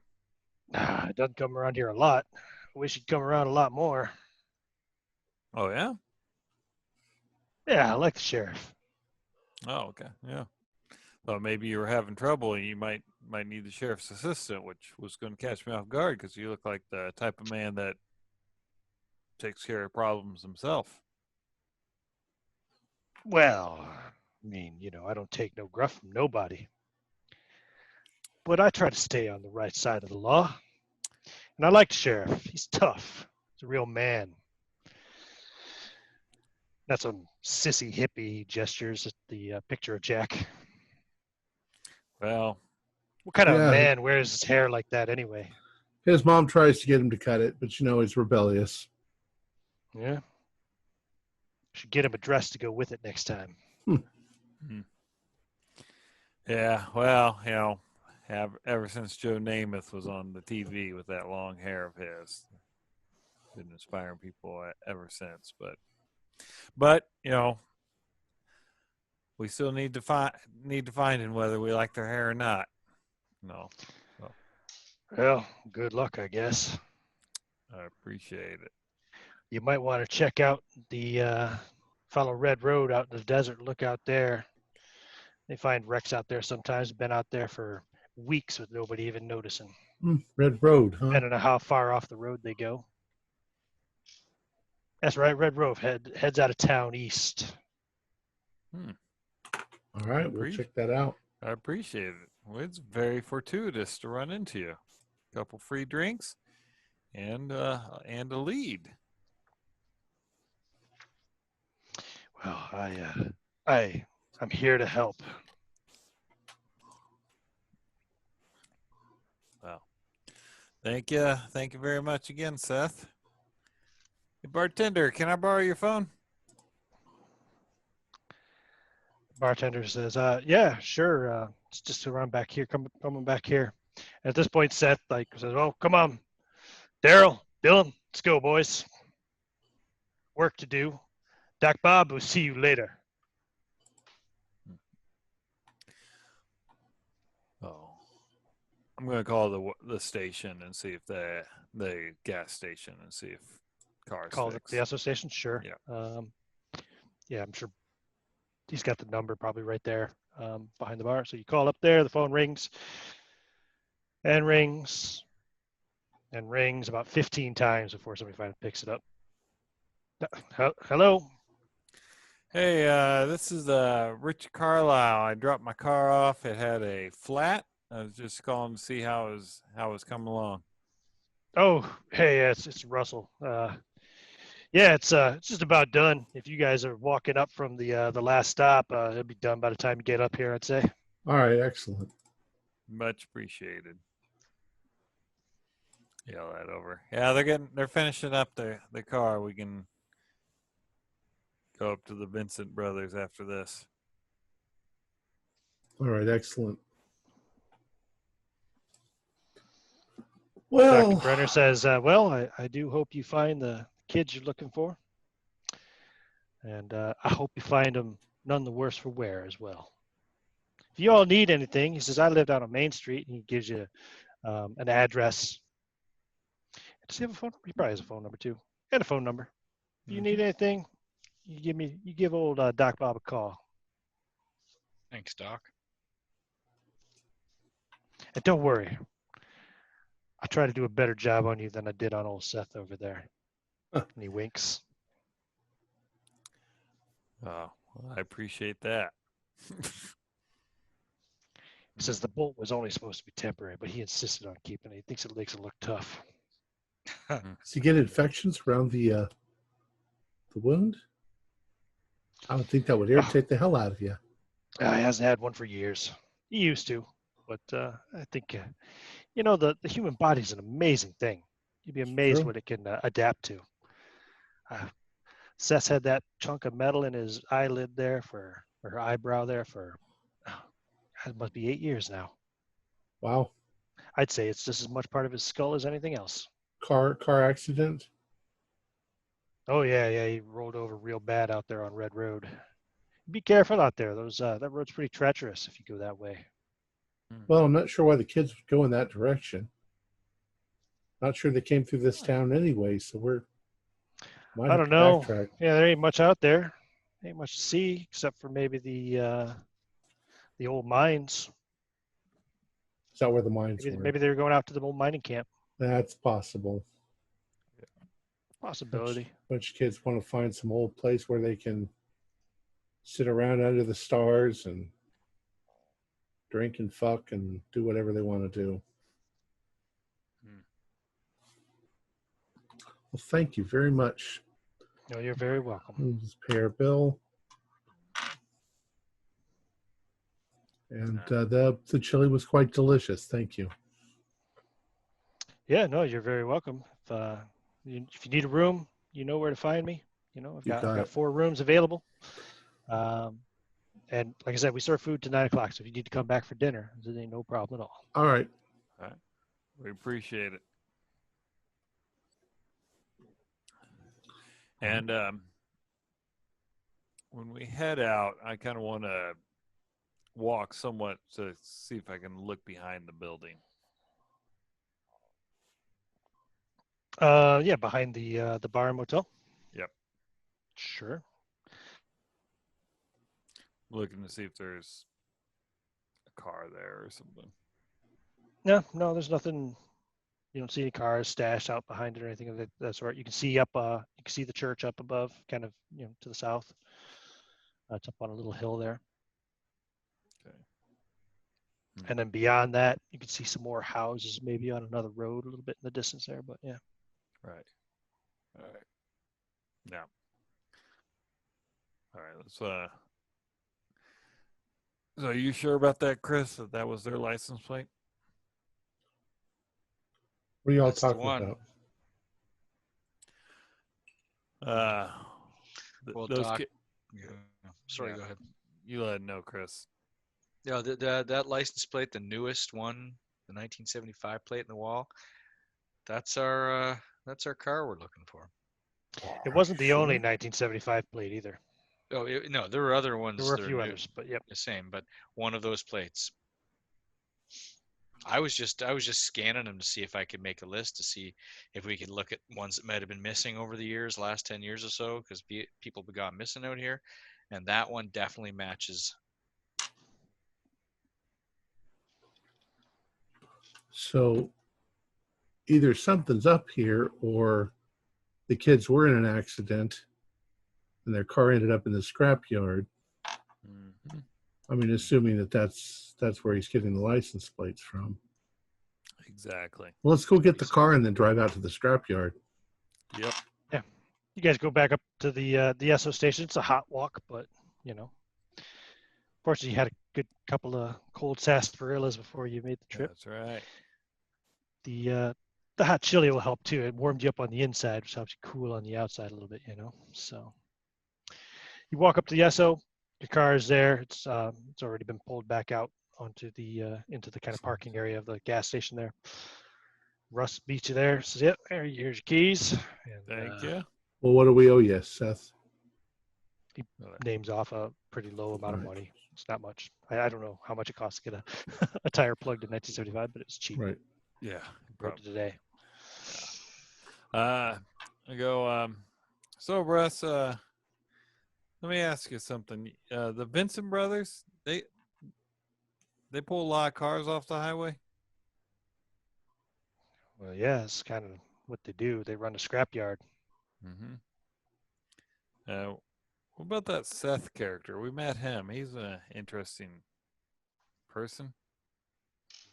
He gets a real paranoid look on his face. Kind of looks over his shoulder impulsively. Oh, you met Seth, did you? Did. He bought us around. You better just stay away from him. He's bad news. Oh. Yeah. Him and his whole group. You're better off just staying away from them. Yeah. I A got little rough, huh? Yeah. Oh, yeah. All right. Very rough. So they're all trouble out there. Out at the hell is it called? Out at the compound. It's not called the compound. There's another name for it. I can't remember. But yeah, we'll say compound for the moment until I can remember the actual fucking name of the place. The homestead. Yeah, they're all trouble out there at the homestead. Homestead. Reverend Osteen gets them all fired up into a fiery fervor, and yeah, they're just a Oh, so rough, that's the rough lot. That's the ones out of the Pueblo Indian camp. Yeah. Reverend Austin. Interesting. All right, that's good to know. Well, thank you very much for spotting that flat and even more for getting it fixed. Hey, no problem. You're heading out to the Vincents then? Yeah. Yeah, and then probably to the nearest town where we can get that tire completely replaced. But, yeah. Yeah. All right, but well, you just be careful. And the Vincent brothers, they're in close with Seth and his lot too. So. Oh, well. Well, we'll let know that we met Seth and Seth was cool with us. What does Seth do for a living? Seth doesn't do much of anything for a living, as far as I know. He's got a nice big truck. He, I guess maybe he's an assistant to Reverend Osteen or something. But you might notice if you hang around here long enough, you'll see Seth doesn't pay for much. okay. Okay. He's the town bad boy. Yeah. Did I notice, did he pay for our drinks? Or did he just Give me ordered an idea. Give me an idea, roll. See if you noticed. Yeah. Probably not then. Yeah, that's what I'm thinking now. That is a hard. He didn't pay for anything the whole time he was there. Yeah. Yeah. Great. Well, boys, let's get on the road. Yeah, I agree. Yes, sir. You got it, Doc. Okay, so you head out to the Well, scrapyard. as soon as we're alone in the car driving, I'm starting to think that we might be in a bit of these people seem rather rough around the collar. What do you think about, going to the sheriff's office and telling him what we suspect? Well, Larry, that my one concern with that is that when I brought this up, that there was a missing person out here, I was told to let it lie and let the sheriff deal with it. And the sheriff, I told Seth, that's a political office. And he's getting elected by the people that live out here. So you're thinking that he might be part of the problem. Saying that sometimes it's better not to kick a hornet's nest. Well, I trust that you two are both well armed and well skilled. Probably holds your. I mean, you guys are FBI agents. Yeah, couldn't be in any safer hands than with you guys. Yeah. Well, also Seth likes the sheriff. This is my thought. If Seth likes the sheriff, and Seth is a problem. Yeah. Where I came from, we try very hard not to judge a book by its cover. I agree, but some people were where I came from also. When people are nervous around someone, there's usually a reason for it. Yeah. Yeah, that makes total sense. Yeah. All right, let's head over to the scrapyard and see if we can. Well, let's be careful. Right. So, driving out east on Main Road or Main Street. Yeah. You will. So once you get past the post office, the last stop bar and beds, you'll see the closed now Abattoir Grocery and Liquor, the first bank of Abattoir, which looks to be open. There's Kelly's Drugs, which is the local drugstore, also looks to be open. Sunshine Laundromat, also open. Thunderbird Gifts, open. Best Foot Forward, Shoes and Repairs, closed, for sale, for rent or lease, Scott Brown Properties. Atomic Radio Electronics, also for sale, not for rent or lease, but this one's actually for sale by Scott Brown Properties. Continue out then, on the right side, you will see like a Spanish colonial style house. This is right across from the school. The school is number 5 there on the map.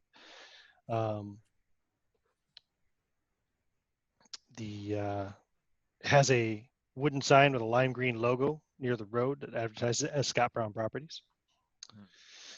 And then there's the school on the left-hand side of the road, which is the largest building in town, except for the slaughterhouse itself, of course.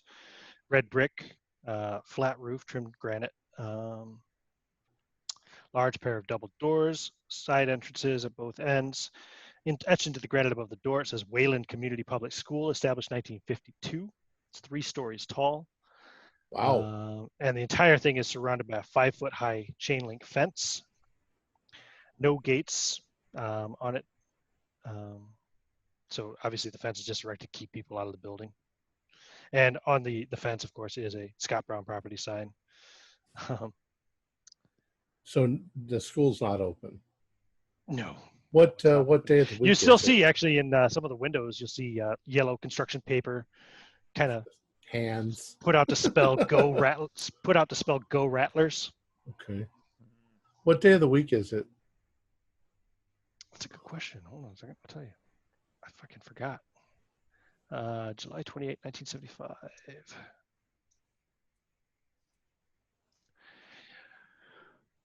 It's Monday.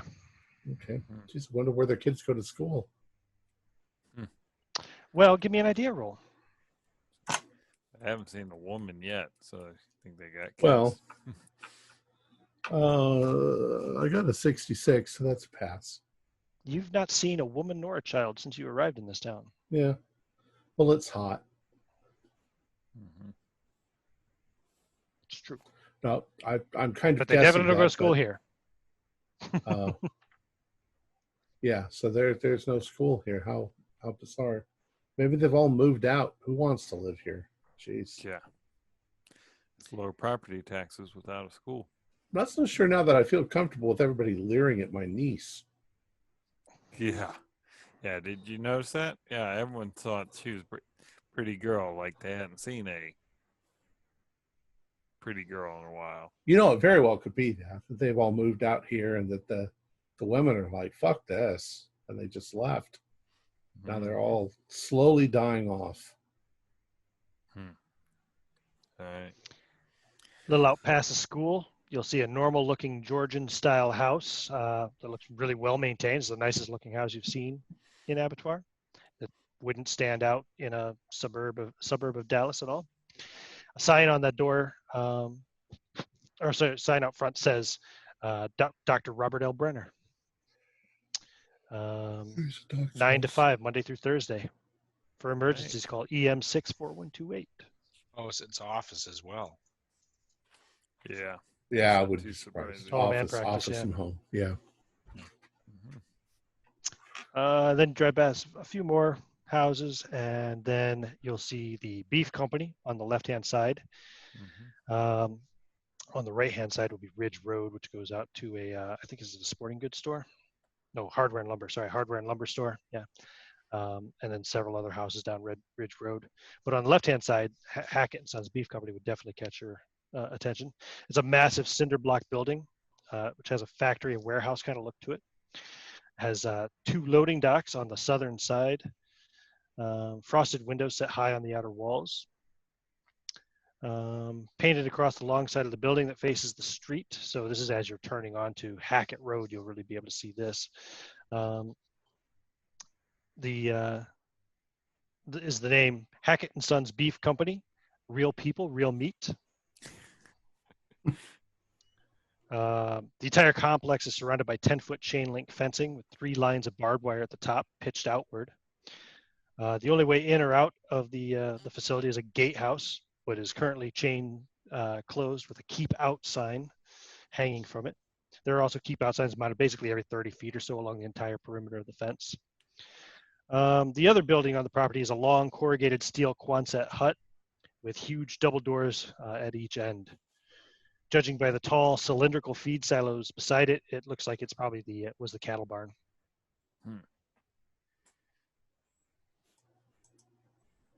All right, let's keep going.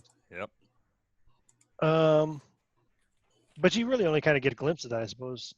You know, you see all that basically as just before you turn onto Steel Road, which is right across pretty much from the gatehouse leading into the Hackett Sons Beef Company. You turn down Steel Road, it goes down a little ways. You come up to a fork in the road where it basically the road continues along to the left, but there's another road that shoots off to the right. You remember being told that leads to the dump. That's right. You go around to the left to the Vincent and Sons Vincent Brothers scrapyard. As you're pulling up to the scrapyard, you can see the main building is a workshop with an attached office. The scrapyard beside it is filled with cars dating all the way back to the 1930s, all laid out in rows that stretch the entire length. There is a hydraulic pit car crusher beside the workshop as well. Cool. Okay. Well, I'll pull us in. Then I'm going to get out and try and do a quick scan of the cars. Okay, start looking through the cars. Yeah. Not going to walk through it, just scan through. I'm looking for a charge, just seeing if I spot a charger. Okay, no problem. Give me a spot hidden roll.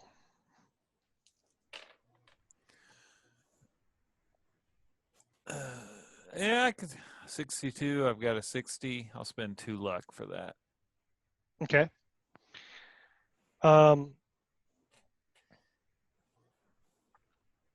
You don't see a Dodge Charger, but you do see a kind of dark green with the kind of brown detailing, that almost like, what do they call that? Was that Brougham style or whatever it was called back in the day? You know. Anyway, along the side of it, this old station wagon. Actually, it's not that old. It's late 60s, but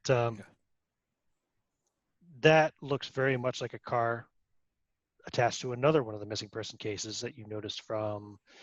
You passed it with luck. I'll still give you from 2 years ago. Looks like a car that was attached to one of the missing person cases, a family that went missing in 1973. It's got a bunch of bullet holes in the side of it too. Ooh.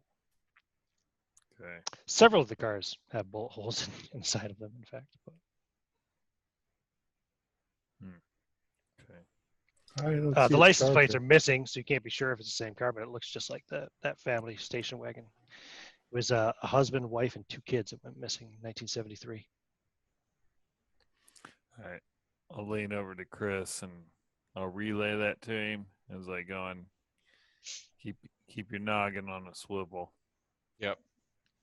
Got it. What do you guys think? We're getting into something bad? Just saying that when everything starts smelling like shit, you ought to be looking around, make sure you don't step in it. Do you want to get closer to the car? Look inside more detail? Not yet. Or no? Not yet. Nope. But I start walking toward the office. All right. And just, no one greets us, so I'll go on in. Okay, door's locked. Kind of put your head up there, try and shade it. Is it glass or is it a door you could even do that on? Or is it like a... Let me think about it. It actually doesn't say. Yeah, we'll say there's at least a window on the door. It's not a glass door, but we'll say it has a window. Yeah. Yeah, you peek in and you see a guy walking towards the door. Looks to be in his mid-late 30s. Has a terrible-looking brown mullet, a thick mustache, and wearing a pair of grease-stained blue coveralls. And he's coming up to the door, and he's reaching for the handle, and he's unlocking it. He opens it up. Looks at you, looks you up and down. I help you? Yeah, I'm Agent Carlisle. I'm out here looking for some missing people. We fear they might have gotten in a wreck or got injured, and we understood that you were the place to go, that you're the ones that pull abandoned cars off the road. Oh yeah, who told you that? The barkeep. Bobby. Yeah, well, wrecked cars, they always end up here. Yep. So I was just seeing if maybe I could look around, look through your records, and see if you've got some of the cars we're looking for. Records, huh? Let me get my brother John. He knows where all that stuff is. You're more than welcome to have a look at the cars, though, if you like. I appreciate that. What's your name again, sir? Michael. Michael. Again, like I said, I'm Agent Carlisle. It's good to meet you. Agent Carlisle, like a cop? FBI. FBI. All right, yeah. Let me get John to come out and talk to you. He does all that admin stuff. I just work on the cars. Understood. I'm going to take a look at a couple of your cars over there. Okay. Thank you, Michael. He closed the door and locks it again. I look over and kind of give a little cop eye to Chris, and it's like going, Okay. Nod back. Let's go. So your eyes keep bringing you back to that green station wagon. yeah. You keep seeing in your head that family, you know, the husband, the wife, the two young kids, you know. Yep, that's the first one I'm going to walk over to. Boy and girl, both under the ages of 10. Oh yeah. You walk over and taking a look at it. Mm-hmm. Yeah, you can definitely see blood stains inside the car. Am I able to determine the caliber of weapon that put the bullet holes? Yeah, you probably could, being a police officer and all. I reckon that would make sense. Just give me an idea roll. It's based off your intelligence. That's hard. Yeah, these are like shotgun blasts, Okay. shotgun pellets, Okay. spreads and stuff. You know, yeah. Yep. Probably 12 gauge, you'd say. It's a big gun. All right. And they said there's blood inside. Yeah, there's multiple blood stains inside. Try the handle. Yeah, it opens. Right. I'll lean over and go to the glove box looking for a registration insurance card with a name on it. Sure. You open up the glove box. There's nothing inside. You see the radio's been taken out. Okay. Actually, you can see other little bits and pieces too here and there. There's parts missing. Looks like maybe they sold salvaged parts it, or yeah. something. Yeah. Right. Next thing I'm going to lean over is get the VIN number off of it. That's usually on the engine, isn't it?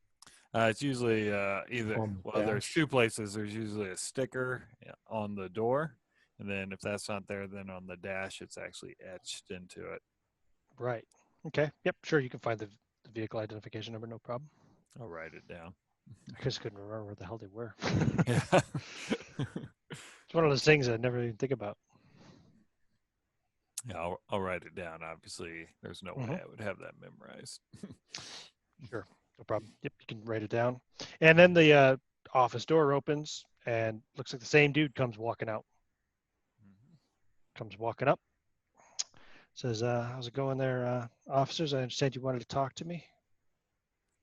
Something about records or something? Didn't Looks I like the just... same guy.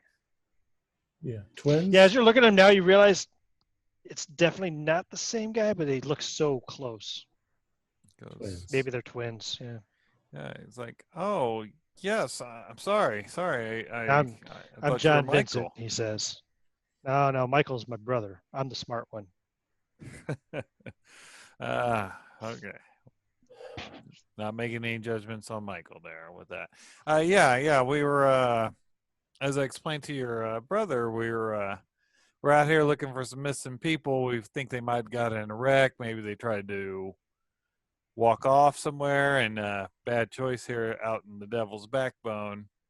But we're seeing maybe you're the ones that pull the cars off the highways, and we're seeing which records are, that could help let us know if we're in the right area. Oh, sure. Yeah. What kind of car are you looking for? Well, one of them's a 75 Dodge Charger. One's a station wagon with wood paneling. Looks a lot like this one. Oh, give me a psychology roll, or if you don't have decent psychology, you can just roll a spot hidden. I was gonna say my psychology's 10. Give me spot hidden. Okay. I should give you better psychology than that. But... Yeah, that's a pass on spot hidden. Okay. Yeah, he starts to. Well, he's already sweating, but he starts to look real nervous. That's what I feel. Really? Well, I haven't seen any Dodge Chargers.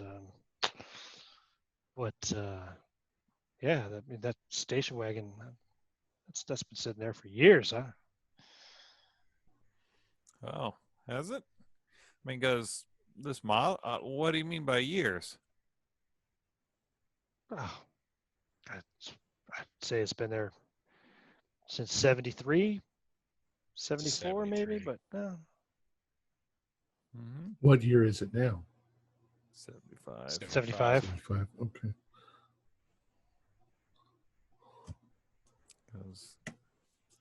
Well, it's like going. I hear you. He's like going, and I understand that you providing the license plates to the bar. Yeah, we give him to Bobby down there, decorate the place up a bit. Understood. Well, the reason I ask is one of those license plates, one of the license plates we were looking for off of a Dodge Charger. What? Oh, that's very odd. So you think it could have been stolen? It could have been. It is very possible that it could have been stolen. I mean, be an odd coincidence, but it is possible. Well, I don't have any Dodge Chargers, but the last car to come in was this one over here. And takes you down to a little old. God, fuck! I don't know all the names of different cars back then. We'll call it. No, you know what? We'll call it a Mustang. Like a early '70s Mustang, not one of the good ones. Yeah, like most '70s cars. Yeah. Mm-hmm. Hey, the Dodge Charger was badass. Yeah, that's right. Mm-hmm. Or was it the Challenger? Both of them. Yeah. Fuck it. Yeah, Pintos, but so yeah. So when this one show up? He says, "Oh, we pulled that one off pulled that one out off of Red Road there about maybe a month ago." Okay. Yeah. Has been a bit. Yep, some stupid kid not paying attention. Yeah. Think people man, that's a creepy cat. Sorry. She loves to do that. Because so who shot up these cars? Just me and my brother mostly. Shooting up. Yeah. Doesn't that hurt your profit? Nah, these are all scrap. Oh, okay. These are all scrap. Well, it's hot out here, me and my No, we shoot them up a little bit of target practice sometimes, other times just shooting out rats, a lot of rats around here.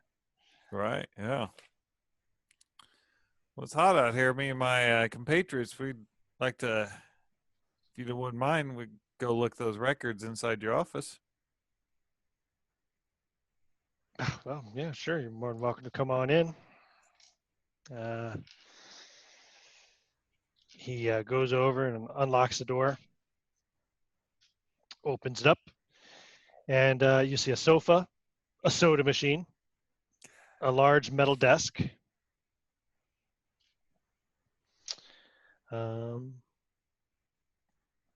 There's a CB radio, 40-channel CB radio sitting on the desk next to a police scanner with red lights running left to right in repeating patterns. Mm-hmm. Okay. You need a giant cat to take care of all the rats. Oh, geez, sorry. Is she doing that again? Sorry, I wasn't even looking at her. Fucking stop it, dummy. Yeah, he says, you're more than welcome to look on through there, see if anything stands out to you. You get an accounting skill? That's what no, I got that. No, I don't. 5%. Okay, no problem. But, no. But you can look through the records anyway and see you won't find anything about any 1975 Dodge Chargers. You will find the record on that it was a 1960s station wagon, but that one, it was indeed 1973. And give me an idea roll. This is more for your own memory than anything else. Oof, barely. But Yeah, no, success is a success. So that's right. The date lines up with, you see he purchased this off of Seth, who I've never given a last name to before. Seth, should we give him a last name? McCloskey. No. Rockatansky. Got it. Purchased it from Seth. Yeah.